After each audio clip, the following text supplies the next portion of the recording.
2010 Commonwealth Games, gold medal, pole vault.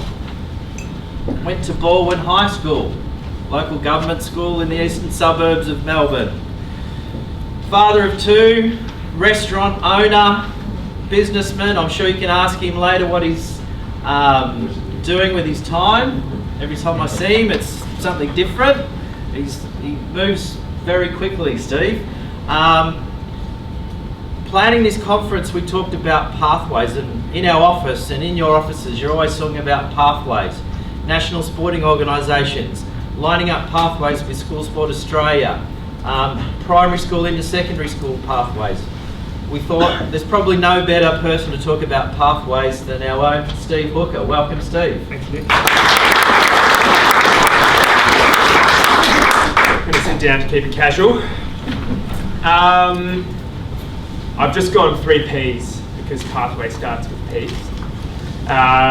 And I don't think I'll be telling you anything new, people in this room, about the 3 areas that I'm going to talk about. But what I hope it will mean is that you can see that there's a connection all the way through the journey and through the 3 areas. And I think the number one, you guys are really highly involved in the first 2 areas, and that's participation. So the most important thing and the biggest opportunity you have is to give young people the opportunity to play as many different sports as they possibly can. I think that's the great thing about school. I think that's what's very different about school sport compared to like club sport or sport organised by a national body or something like that, is just that ability with no real excessive time commitment, no real pressure to just try things, try as many different sports as you can. And I certainly know that that was my experience. I did every sport possible in primary school. Like Nicole, I was heavily influenced by my PE teacher in high school, and the message that he imparted on me was actually, and it stuck with me. I remember exactly where I was standing in the yard at Bald High School, and he said, I'll grade all of you, not on whether you win or lose, but the amount of effort that you put into whatever we're doing on a particular day. And I mean, just hearing that really resonated with me, and it's something I've carried really with me for the rest of my life, whether it's in sport or whatever. And that PE teacher was Rob Malpelli, and he actually writes the Year 12 textbook for physical education, and I'm on the cover of it now. So that's a nice little closing of that circle. That's a pathway. If you do a good job in PE, maybe one day you'll be on the PE textbook. I don't know. But the important thing is to create an open environment where people feel free to participate, where they get rewarded for the effort that they put into how they participate in any sport. I think that the sports that you play that you lose at, they're the most rewarding sports as a kid. Going out there and really trying, having that disappointment of not going potentially as well as you hoped you would have gone, and then being able to learn from that and talk to people about the loss and how you feel about it, and then trying to improve yourself off the back of that. That's a very, very exciting thing, and I think we shouldn't shield people from those feelings and those emotions. I often see, and I'm sure Nicole sees this through her life, the most at-risk kids often are the most talented ones. Winning's easy if you're talented. You just turn up and it happens, and you've never really tried, you've never had to learn or challenge yourself for any of those sorts of things. And they're often not ones that go on to be super successful in the future. Often it's those ones that just make it or just lose that continue fighting. So you've got to find a way to make the losing fun and engaging and help these kids build resilience. If you can do that at that participation level over the most amount of sports that you can, then hopefully these kids will find what becomes their passion. And that's my next P. See how that worked? And you just don't know where that's going to come from. We all develop differently. We develop physically, emotionally, mentally, in different ways, and you kind of don't know what's going to be a fit for you when you're 24 and making your first swimming team or whatever it is, or when you're 15. It all kind of it changes as you move along. So if your motivation for for doing your sport is like the camaraderie you have with your teammates or your training partners. If it's just going out and competing and giving it your best. If it's aspiring to win, even if you're going out there and losing every week. And if those are what drive you, that's what's going to lead you to your passion, and that's what's going to make you find the one thing, if we're talking about pathways, find that one thing that's going to make you want to pursue a pathway. So all of these things, they sort of, this is like the melting pot that leads to a pathway. If you can create an engaging environment where people want to try, want to go out there and lose, feel comfortable with that, then you're going to push them to the start of a pathway where they can maybe go on and do other things, and where sport then can have the potential to really influence the entire rest of their life. Most of you have heard a little bit of my pathway, and this is what you get. You get kind of, when you see elite athletes, you get little snippets of what their pathway was to get to where they are in their sport. And for me, the most critical thing when you talk about a pathway is belief. And this is why I think having an understanding of the different pathways and being across where to next for a young athlete is quite important, because if you don't know what the next step is, it's really hard to have a true belief in what you can achieve. If you ask kids, say, do you want to be an Olympian? They'll say, yeah, being an Olympian, that'd be awesome. Do you believe you can be an Olympian? Most of them will actually, I know I didn't. Like, I know I didn't believe that I could be an Olympian when I was like 10 years old or 12 years old or even 15 years old. I didn't have that belief. And I had an Olympian in my family. My mum was an Olympian. So if I didn't believe that then, and I had like the person that I saw every day as an Olympian, I was a realist, I think. I thought maybe I was a pessimist. But what you've got to understand is, well, what's next? What's the step that I can take next? Because as soon as you take that step, then you look up again and you get a belief that you can take the next step, and then you look up again and believe you can take the next step. So I'm going to run through my pathway, and what you'll see is that at every step, it can be this much. That means you kind of take it or you don't. And if you just miss it by this much, it doesn't mean that next time the differential won't be on the other side of the equation. So I was like the second best athlete in my primary school. Rob Hodgson, he was faster than me, and I think school athletics, he beat me at every single sport except triple jump. We tied for first in that. So I competed in triple jump that year in primary school. And then after primary school, I didn't make a state team in any event until I discovered pole vault. So I was kind of like 4th or 5th in a number of events across athletics at state championships. And then I discovered pole vault. And for me, it was like, after trying every different sport you could possibly imagine, this one thing that I was like, oh man, this is for me, I love this. Like, I love my coach. I'm in an amazing training environment, an amazing training group at an amazing athletics club, and this is my thing. And I went from doing sport once or twice a week, like most kids, to every day. Every single day I'd sprint for the bus after school to make it to training. And then within a short amount of time, I made my first state team and went and competed at the national championships for the Team Victoria, both all schools and through the Athletics Australia program.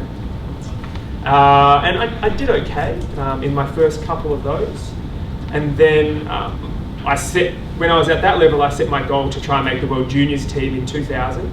Our World Junior qualifying competition was at the Olympic Stadium in Sydney, the same competition that was the Olympic qualifying trials for the senior athletes to qualify for the Sydney Olympics, and I bombed out. 2 people beat me for 2 spots. One of them hadn't jumped the qualifying height that I had.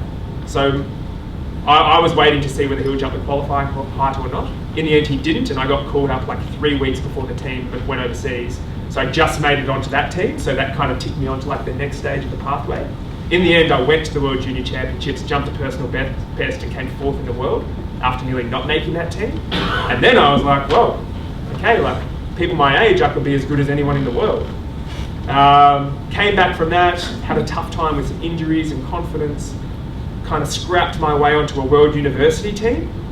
Made it onto that team, another great experience. An older level of competitor, people from their kind of from 19 through to sort of 27.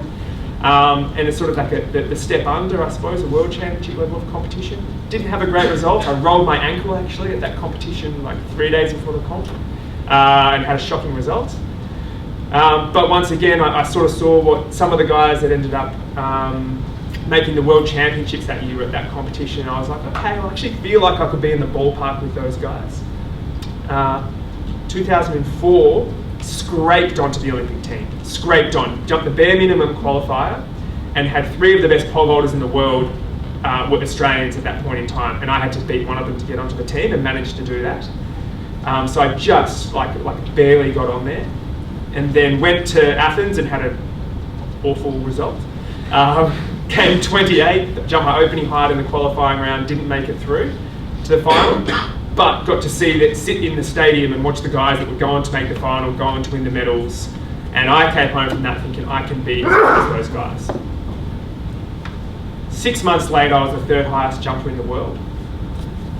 The next year I went to the World Championships coming in with the 3rd highest height, didn't make the final, another disappointing result, but gave me a resolve to come back and have a better year the following year.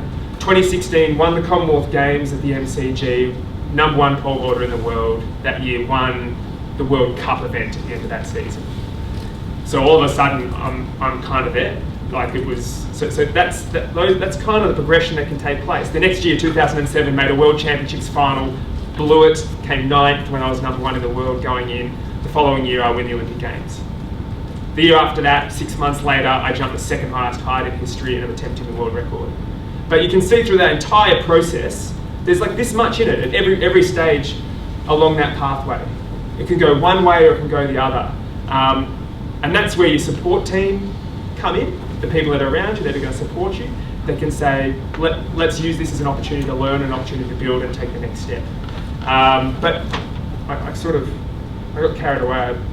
When I think back about it, I think how lucky I am. Like I think about everything. The Olympics I won by this much. Like that could have gone the other way, and then that might have affected my confidence. It all comes down to these tiny little margins. But the difference between turning that into success or a failure is how you recover from that. And that all came back to really the lessons I was taught early days from my first coaches, from my first teachers, about going out there and giving your best shot. If it doesn't go well, go away, work hard, train, think about a way that you can improve yourself and move yourself forward.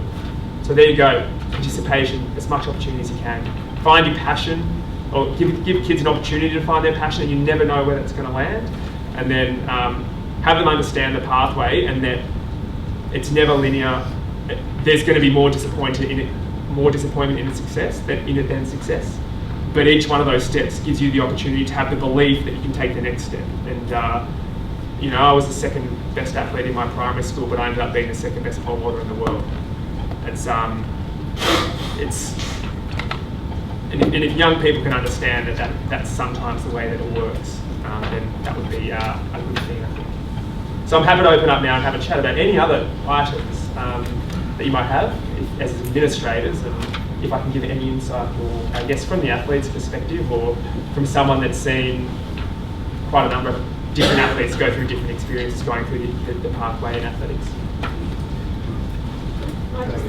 Christine? I was just thinking, as you were saying that, I think I was an official on just about, except for the Olympics and Paralympics. Just about.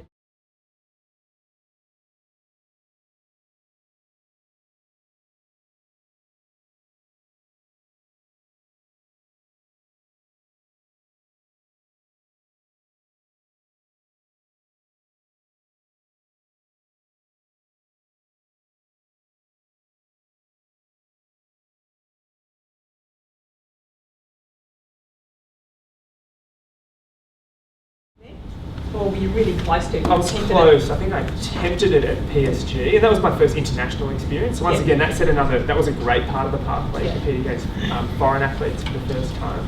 But I think I attempted it there, and then I ended up jumping it somewhere in winter in Boxhill or something, just following on from PSG. So my question was about, because we're in discussion with Athletics Australia about involvement with PSG next year in Adelaide, and there's some concerns around the cost for it and things like that. There's a member, there's not us, but the Member Athletic Association. So I suppose I'm asking is, what was your take on PSG in terms of where it sat, the importance of it, the non-importance of it, the stepping, well, you've said it was a stepping stone, so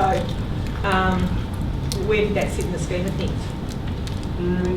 So if we look at the entire spectrum of people that are going to go to that competition, probably it's least important for those people right at the top, because they've kind of got an idea of what the next part of the pathway would be anyway.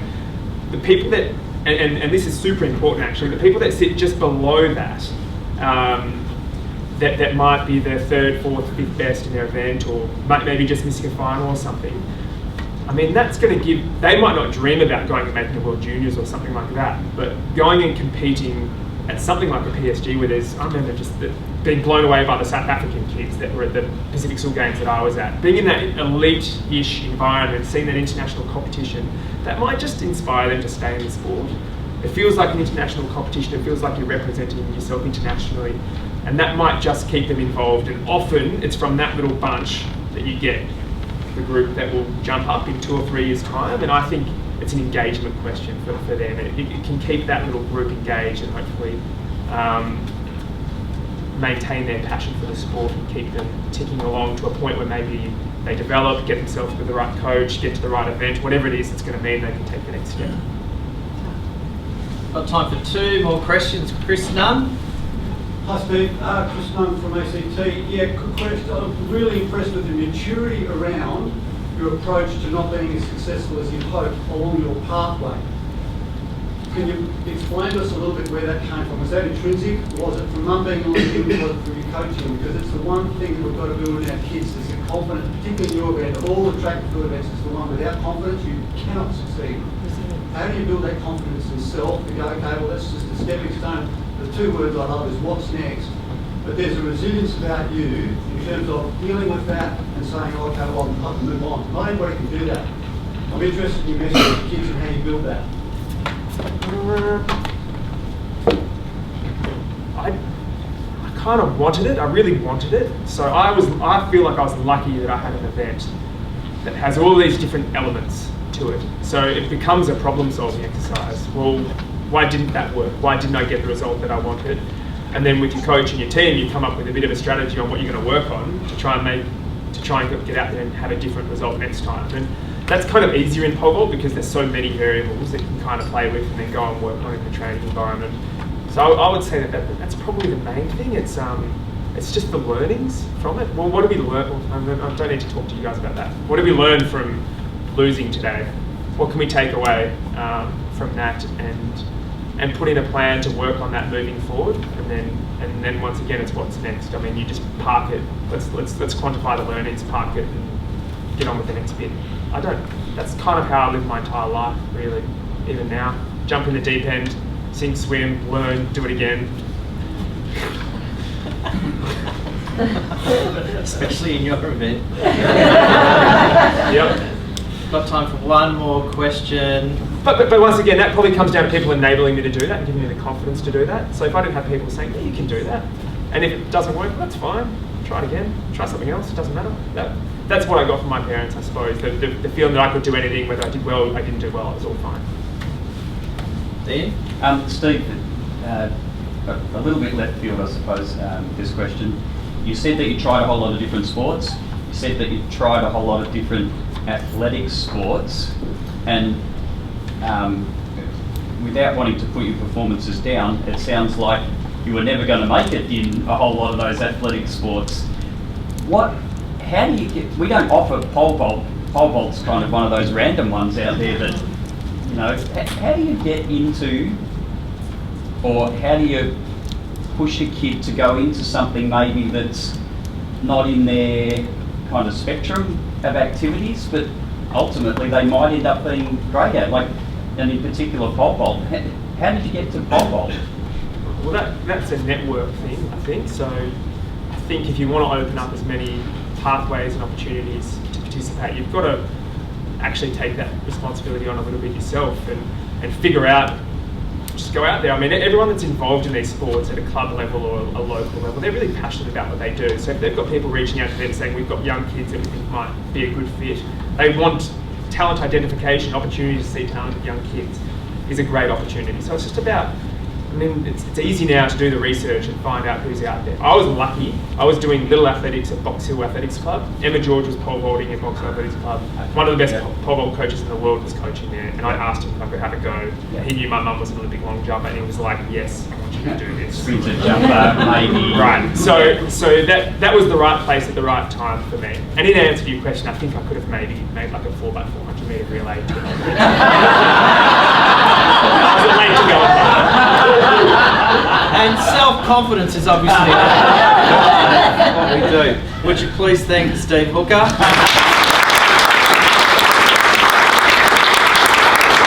Steve's not going away. We've got a 1 minute break again before we set up the next session. I'm throwing to David again. He doesn't know this, but David, I'm throwing to you again. We've got 1 minute. We need to get these people up.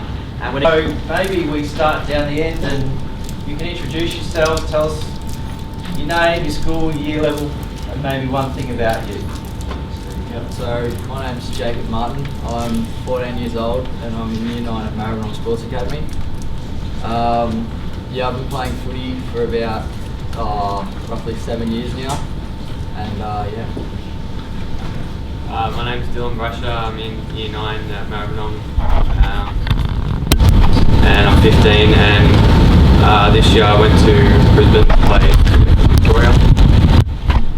My name's Lauren Taylor. I'm 14 years old. I go to Maribyrnong Sports Academy. I play beach volleyball, and I just came back from a tour at the Asian Championships. My name's Katie Simmons. I'm 17 years old in Year 12 at Matthew Flinders Girls Secondary College in Geelong.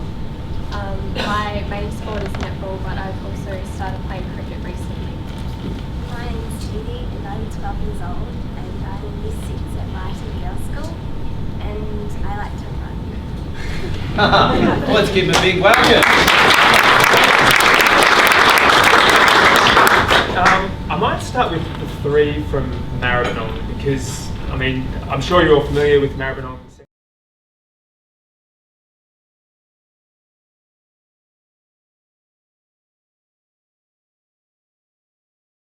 Is exceptional. Sport really is at the centre of what happens at school there. What's that like where sport is almost as much as a focus as academics in the school? Do you find that actually, for you guys, because you're so passionate about sport, helps with your academic performance as well? Yeah, it's helpful because we have teachers and special people to help us with our work if we're struggling. If we just came back from a tour and we're behind schoolwork, they're always there to help us. They are really lenient and yeah. And do you feel like that gets the best out of yourself academically? Yeah. What about you? Do you think it's a great mix having sports so interrelated with your education? Sometimes it can be pretty hard because you have to focus on also schoolwork as much as you do on your sport. But like she said, yeah, we do have the teachers and the facilities to catch up on work if we missed out, and I think that's really good. Yeah, I think we've got all the facilities, but it really just comes down to organisation and the way you plan out to what you want to get out of it. So if you're just putting all your effort into sport and not enough balance with your sport and your schooling, then you're obviously going to struggle there. So it's pretty important that you balance that out. And how did you guys find life at your previous schools before you went to Maribyrnong? Did you find that you struggled with the balance? Did you find you weren't really that engaged with your education all that much until you had the sport component as well?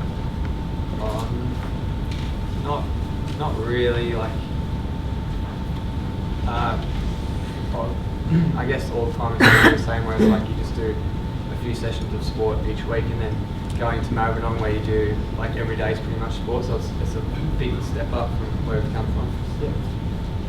I was going to say, in terms of motivating, not necessarily yourselves. I know there's another school, which was my high school, Parkdale Secondary College, which is also a sporting school here in Victoria. And you know, there are kids that school's not particularly appealing to them. So, you know, whether it's not yourself or there's other people that you are at school with, do you feel like having the sporting element to your school is a motivating factor in getting people to school?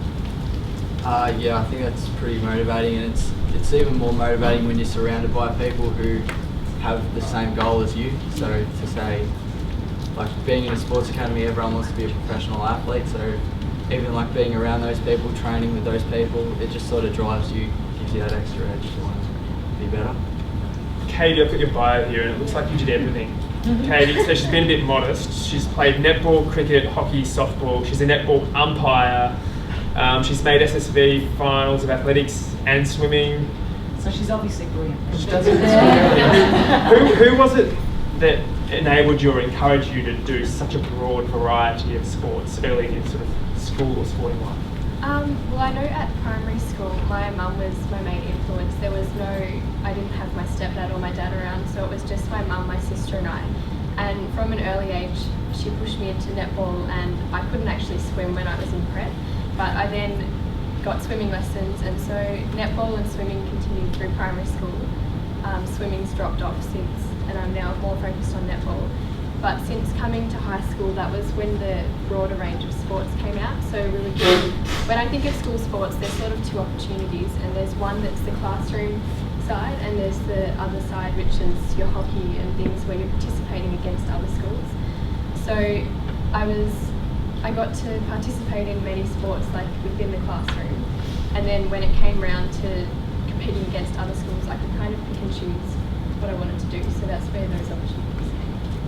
You're in year 12, so once you get to the VC side of things, year 11, year 12, it does start to get a lot more time consuming and a lot more serious. What has your participation in sport helped you with the academic side? How has it helped you, obviously, tackle the year 12 and the VC side?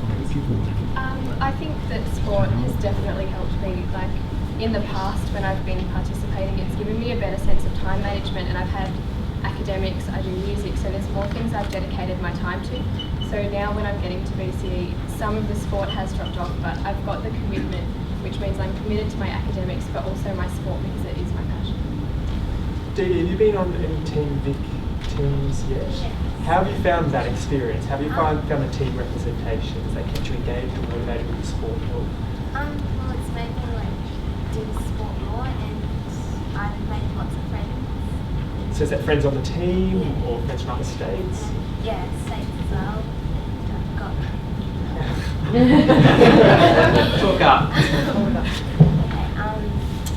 And then my friends I've just kept in touch with as well. And so does that keep you motivated to, I guess, see them at the next championship, to train hard, to stay engaged with the sport? Yes, keeps me training hard to What about other kids? Because obviously the kids that we have here today, they like sport, they're into sport, but right now some of the things that we see going on in schools is that kids in high school in particular are either opting out of sport, there's always a reason why not to do sport, and some kids in primary school aren't learning some basic things. Do your friends like sport as well at school, or are there some kids at school that don't like sport? Most of them like sport, yeah, but some don't. So, what do you think that we can do to try and get more kids liking sport and liking being active? What do you think some of the ways we can get them to really like it? well, like at my school we have sport carnivals and compulsory. What a great idea. Making sport compulsory. I'd like to go down the road and ask the 5 athletes, the one person that, and maybe a teacher or PE teacher or classroom teacher from their schools, be it their primary school or high school, that they think influenced them the most, that they can remember the most, just sort of supporting them through their ambitions to play sport in school. So we'll start up here. Yep, so I had a teacher, his name was Mr. Mackenzie, which was I had him for 3 years in primary school, and we used to talk about sport all the time. Like he was even though he was my classroom teacher, we really followed AFL, and that was our passion. So just always talking about sport, having a bit of a laugh, which that sort of just drove me to keep going. Yeah, just made learning a bit more fun as well, just getting on with the teacher. I had a teacher whose name was Mr. Saunders, and I think he moved to South Australia just after I finished primary school. South Australians in the back of the room.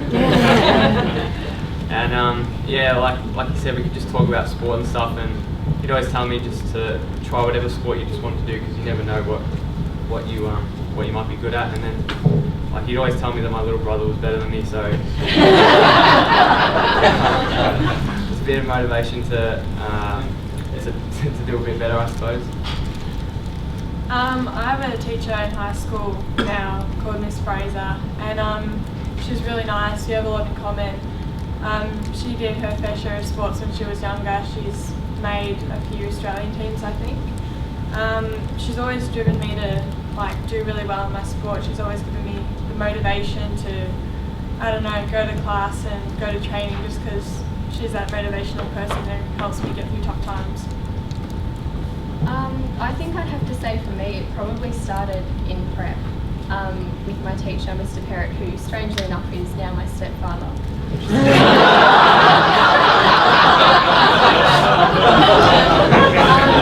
I know at that age we were doing a lot of things, like there were tunnels, we'd be crawling through tunnels, we'd be jumping over bridges, those kind of skills that, and I thought, oh, this is really fun, I like the obstacles, I like the sense of accomplishment I get once I've finished going through everything. And that sort of drove me to, keep going. Probably this is hard stuff at my old school. Because when I was in grade 2, I didn't really like sport. So she encouraged me to do running and things like that. So that's really interesting. I took away from that, none of this is about competition. So there was fun and learning skills. There was just talking about sport and having it as a focal point or a point of interest for these athletes, and then just getting started. Like someone that just said, maybe you could give this a go, maybe it's something that you have an interest in. And I think those are the most important things that people like the people in this room can really influence. It's that that just getting started, finding what it is that ticks within a student where sport might be a real difference making for them. Yeah, I think it's the mentorship as well. I mean, I think that's the thing that comes across as well, is that each of these students have somebody who is mentoring them as well. So the role of the PE teacher or the sport side of things from education in mentoring young people is so important as well. Is there anything anyone in the room would like to ask from our student athletes on stage? Because it's a great opportunity where they're not your students. So you can probably, they'll be a bit more honest with you than maybe your own students.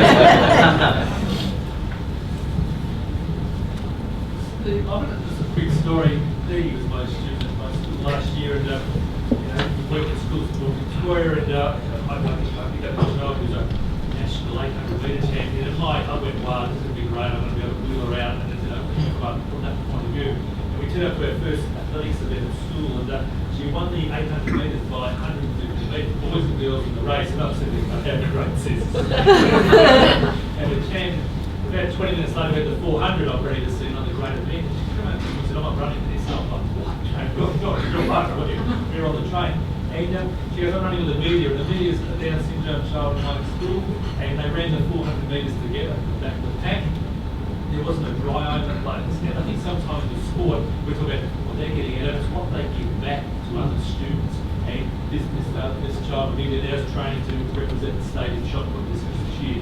And I think those little things that happen that sporting can't look change not just my perception of what sport's about, but it's other kids. I think it's sort of really great.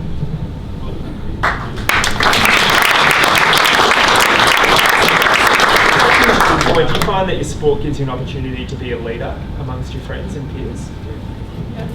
It's a unanimous yes.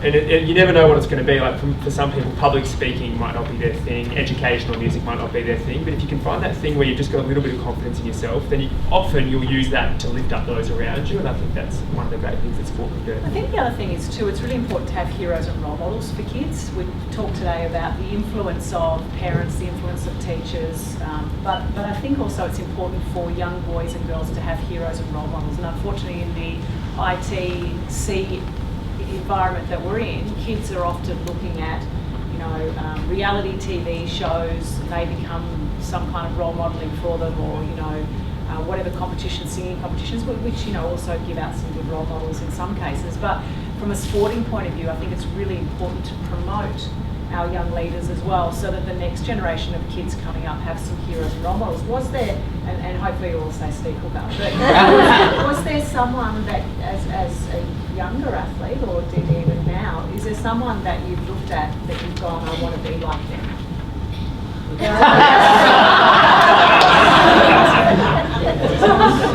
Who's influenced you from a hero role model point of view athletically? Yeah, so for myself, that'd probably be my dad, because growing up wanting to play Australian rules football and having him play Australian rules football just sort of drove me that extra step. I remember just the little things like going to his club games, just in the rooms before the games and all that. Yeah, it was just pretty good, just that type of stuff. Oh, I'm not sure if I had a role model as such. Like, I suppose my dad and my uncle were always very competitive, like me and my brother, I guess, and just sort of seeing how serious they were about sport, even though they didn't make it to the highest levels, and like most of the parents at my school, like they all did something. It was just good to see that like you can still be great at a certain level, and like even though they didn't make it to the highest level. I think that was something that stayed well. I'd probably have to say my dad. I do have a couple of role models, but my dad really does stand out because he's always told me that if you give up now, then you might not get another crack at it. So he's just always been there for me. He told me to do it again, keep going and stuff. So yeah. No, I studied Year 12 physical education, and you were on the front cover of my textbook. That is the true story. But sorry, not my sporting role model. I think one of mine is definitely my mum, but probably a sporting hero would be Maddie Robinson. I know I've seen her talk many times, and I'm a netballer. We're about the same height. It was really exciting. She came to my school, and it was good to know that I'm at least the same height as someone in the ANZ Championships. I actually went through a stage where I looked through all of the website, and I'm like, I'm taller than 2 people in the whole competition. I have a chance. But so she's definitely a role model with her persistence, another P. And she was knocked back heaps of times, but she just kept going through. And I think part of it is also self-driven. It's not all about other people, but there's a part of me that also, because it's my passion, it's something that I want to do. It's something that I want myself to do, and I just have to keep going through it because I love it so much. Probably Catherine Freeman, because I like how she runs, and she never gave up, and she always tried really hard, and that's what I really want to do. Dylan? Dylan, you've had the opportunity to represent your state at a School Sport Australia Championship. I'm just wondering if you could reflect on that experience, tell us a bit about what it was like to be selected and obviously represent your state at that championship, what your memories of that championship are, and I know they're reasonably fresh in your mind. Going to Queensland, experiencing the National Training Centre there, what sort of thoughts has it given you about, Steve's presentation talks about the next step. So what was it like to be selected? What was it like to participate? And what motivation has it possibly given you in terms of your next step? To be selected in a team like that was amazing. Like I did represent Victoria at an under 12 level, and I guess that's kind of like it's persistence, but it's also a bit of luck because you're just a primary school student out of a lot of primary school students. Whereas this one, I'd worked pretty hard to make the level that I thought I could. And even though I didn't have probably the greatest tournament, I think the most memories that I'll take away from being in Queensland was, even though it's much better living there than it is in Melbourne. One day you'll regret that. The memories I'll take away is probably not mostly on the field, but more off the field when I was just with my mates and stuff like that. And to see that some of my mates from the Victorian level had made the Australian level. I know one's captain of the under 15 side now, and just to see that I could get to that level, it is possible, and if I keep working harder, then there's definitely something. And it was a great experience just being there, being on the team. Any other questions? How do we make school sport better? Just, you guys are obviously converted. We talked a little bit before about some people aren't into sport. What can we do to make school sport better? Any ideas? Yeah, so at our school, this is in Year 9, I'm pretty sure it's just Year 9, we have a program where a non-academy class gets together with a sports academy class, and they just compete in a variety of sports activities, which I find it's good to get to know people that you probably don't see as much in the schoolyard and don't have the same interests as you, and just to see see a different side of life, like besides sport. So yeah, it's pretty good. And it even sometimes gets them involved in sport and then gives them an opportunity to want to be a professional athlete. Or even take some of the attributes away from what you're doing to their life as well. Yeah. What's stopping kids from playing sport at the moment? People self-conscious? I think, self-consciousness and just a lack of confidence in themselves. But also, technology these days is like a big thing, and some kids would rather sit and play video games all day and just not want to go outside. And From a female point of view, the self-consciousness, is there still issues surrounding uniforms these days? How so? Well, in terms of, say, netball, for example, some girls may not want to wear a skirt, or, is uniforms and clothing still an issue for that barrier with self-consciousness? Well, I play beach volleyball and I'm used to being in bikinis, but there was this one girl in my team who just didn't want to wear them. She was so self-conscious in them, and she'd rather play in shorts and a t-shirt. But so that is a big part of like females playing a sport that has clothing that doesn't really go with them. Katie, do you think it's an issue? I think it's a part of an issue. Like, I'm a fairly confident person, but even then, sometimes getting into my netball uniform, I don't actually feel that good about myself, and I'm like, it's not always the most comfortable, it's not the most flattering uniform, and it's definitely part of the issue, even for people who are constantly within sport and love it so much, it can almost do that. So let alone the students Yeah, that let are trying alone to people get who involved. don't actually have that much interest. Any other questions? Is tummy starting to rumble out there? Question for any of the panel, do we need to change the way that we deliver school sport in relation to across School Sport Australia? There's probably 25 sports, and within each of the jurisdictions, do we need to look outside the square and move or perhaps engage in what I would say would be less traditional sports? So you have the traditional sports, basketball, hockey, netball, etc., cross country, track and field. Are there other sports, in terms of trying to engage young athletes, that we should be looking at delivering?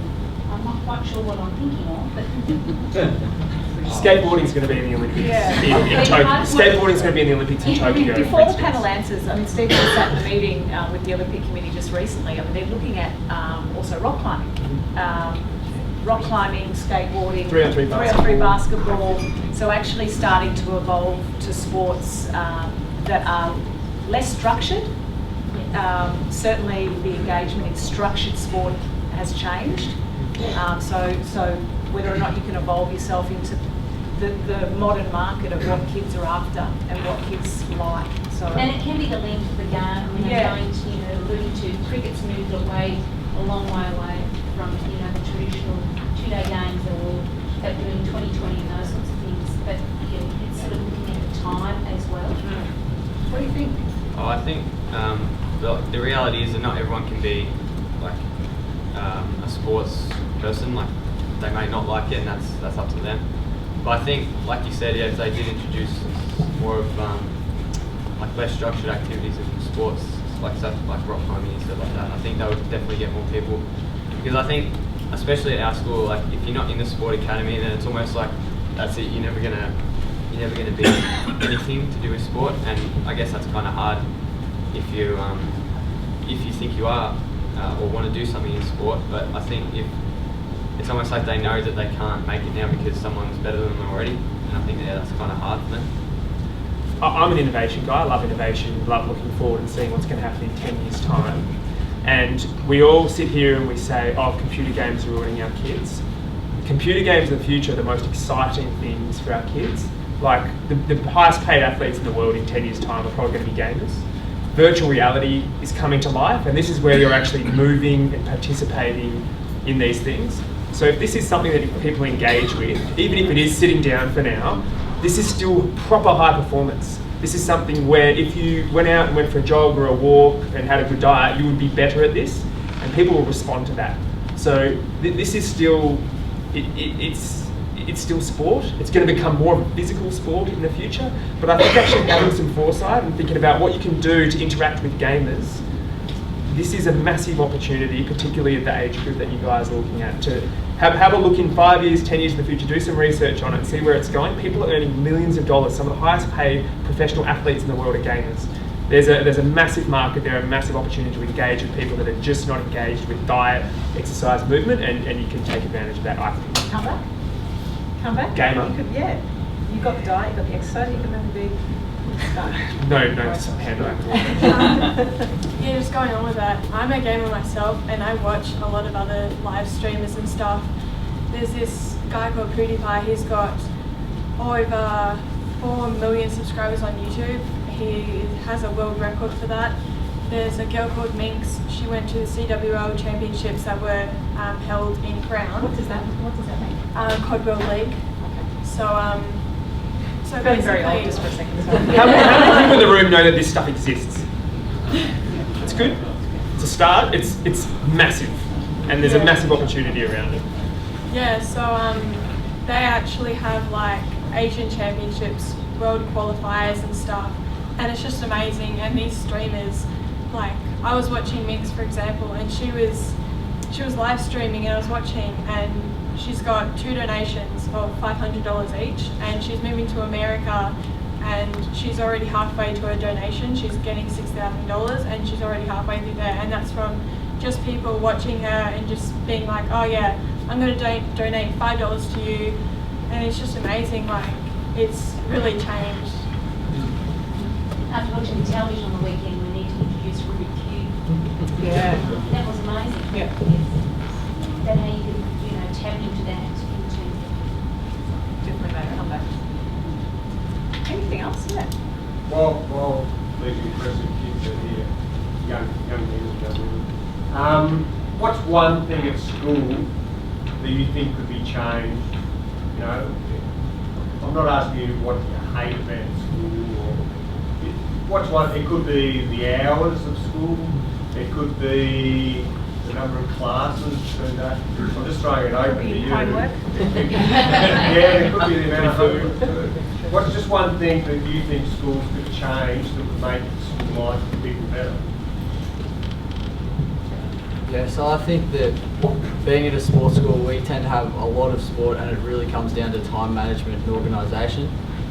So, being involved with the Calder Cannons, an SSV team, and your school football team as well as your club, it sort of all comes together. So you really rush some nights, like heading to training straight after school, and even during school having that athlete development program, which is for me 6.5 hours a week, and even like a health and PE session, it sort of just crams everything in, and you sort of do wish, even though you don't like doing schoolwork, you sort of do wish that you had more time to do that, as you sort of,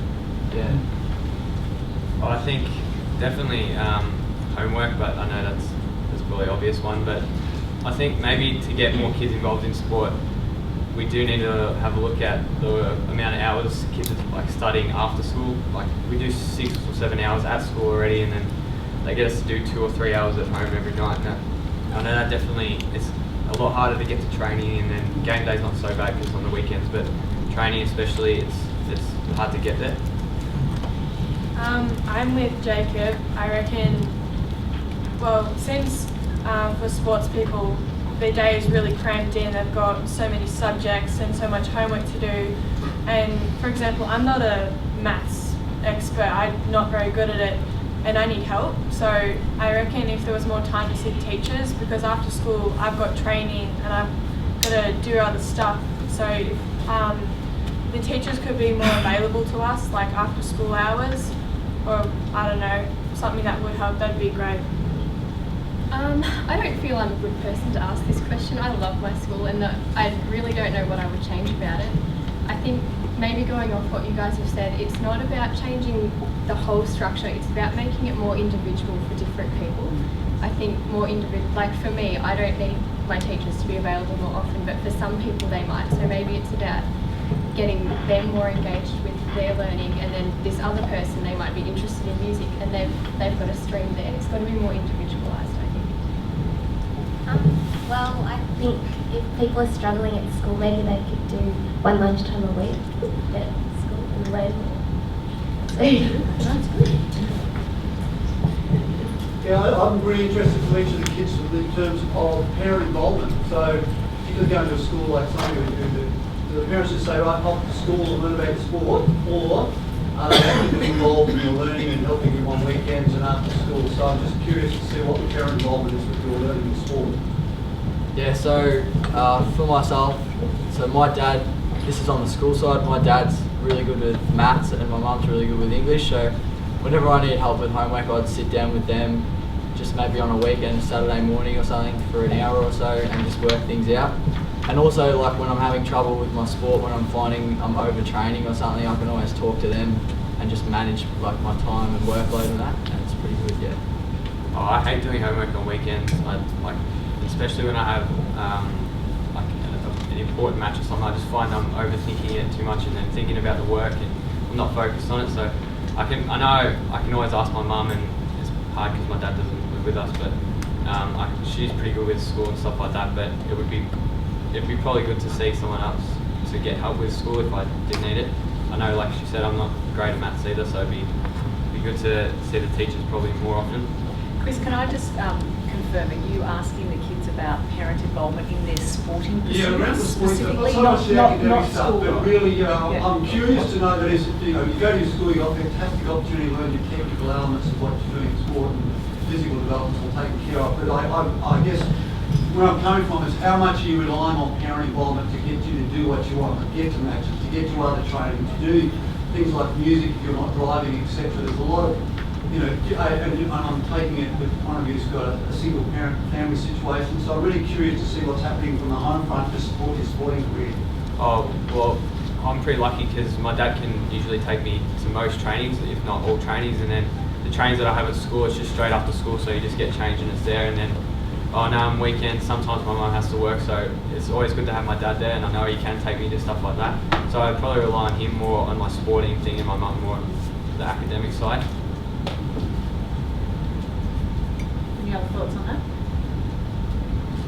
I know my situation it's not quite the same with my sporting commitments, but my mum has always been really invested in my sport, and I've been really lucky in that way. It's probably one of the reasons I still do it now, because it's been so easy for me to do things because of her support. And she's one of those people that when she gets involved, she is wholeheartedly involved, and she's now one of the most important people at the Football Netball Club. So she's always the one driving me to training, driving me home, and she's there from the start to the end, often looking after other people's kids as well. But I know for a lot of my friends, their parents aren't as involved in their extracurricular, and that can sometimes make it hard for them, and it's probably one of the limiting factors. I'm curious just with Chris, because I know you've been involved in this side of things as well. What were you looking for there? Were you looking for a lot of involvement or? Yeah, we're trying to solve the problem within the schools. I'm sensing in society a real disconnect between the parents and almost saying to the schools, there's your responsibility to go look after my kid. Yeah. And everyone, including yourselves, talk about, and how many times we go around the room here and talk about the parent involvement and what we're doing. And I think we've really got to step our message up to the parents. Yes. And I'm really keen to develop a program that deals with these guys, but we work with their parents to understand this is a life journey that they need to be involved with. And that's why I say I'm really, it's really obvious. Successful athletes across the board have got great parental involvement. But I also know there's a huge number of kids out there that don't, for a variety of reasons and their circumstances, they don't have that parental support, but they're incredibly talented. And there's a disconnect with those kids somewhere. So I agree. I think the opportunity that you have within these walls is to be the influences within your own environments as well. So my best experiences in high school, you've probably noticed that these are all massive overachievers. Massively, like what they take on is enormous, both in terms of hours of the day, the intensity they put into it, and it's a lot to take on when you're a kid. And honestly, like I hated homework, I couldn't deal with it. But I'm a negotiator. I came to a deal with all of my parents, my teachers, that I will work as hard as I possibly can in class, but I'm not going to do homework. I mean, I finish school, I go and train for 3 hours, I go and work in a bakery for 2 hours after that, and then I go home and go to bed, and I get up and go to school. That's what I'm doing. I'll give you 100% when I'm in here. I'm going to ask a lot of questions. I'm going to be engaged in the class. And when we both got our heads around that, it was a great relationship. I did well in school and I did well in my sport, and I had my idea about what my pathway was going to be moving forward. So I think there's a lot of talk about individualisation and how people should be treated. Just because someone doesn't want to do homework doesn't mean they're not committed, massively committed to where they're going in their life. And the right amount of support, and it doesn't take much, it might just take a conversation, can help them achieve that and not really get burnt out by the whole overall situation. Do you like that? So for you guys, I'm going to take home a message. It's a be a negotiator. Be a negotiator. We're all We've going got back to time only for negotiate. one more, and I'm split between you two. Are you from I'll the go same first. state? Well, there's no first or second. Negotiator. Yeah, I think one of the real battles I think we have, and for guys who are at a specialist sports school involved in development squads, elite squads, state teams, school sport teams, is that negotiation with your school, your local club. Yep. How do you deal with that? Because I know the school wants you to play for their school teams because they want to win, because it's about being the best school. And then you have your club team who thinks that that's far more important than your school sport. And then you have your state coach who goes, well, no, this sport is more important. How do you find that battle, and how do you deal with that as a lead junior athletes? Because I think it's a real issue for us in getting that balance, that we don't have kids who are flogging themselves and overtraining. So is that an issue for you guys?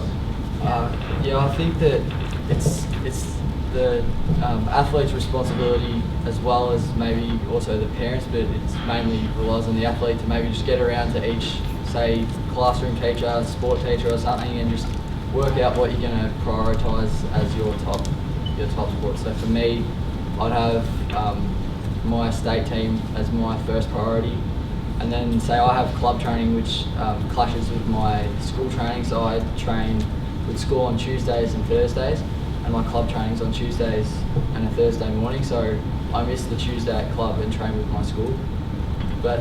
And then you also have to sort of maybe, I might even miss another club training session as I have too many sessions going on. But if you communicate, I think if you communicate with your coaches, then it all works out well.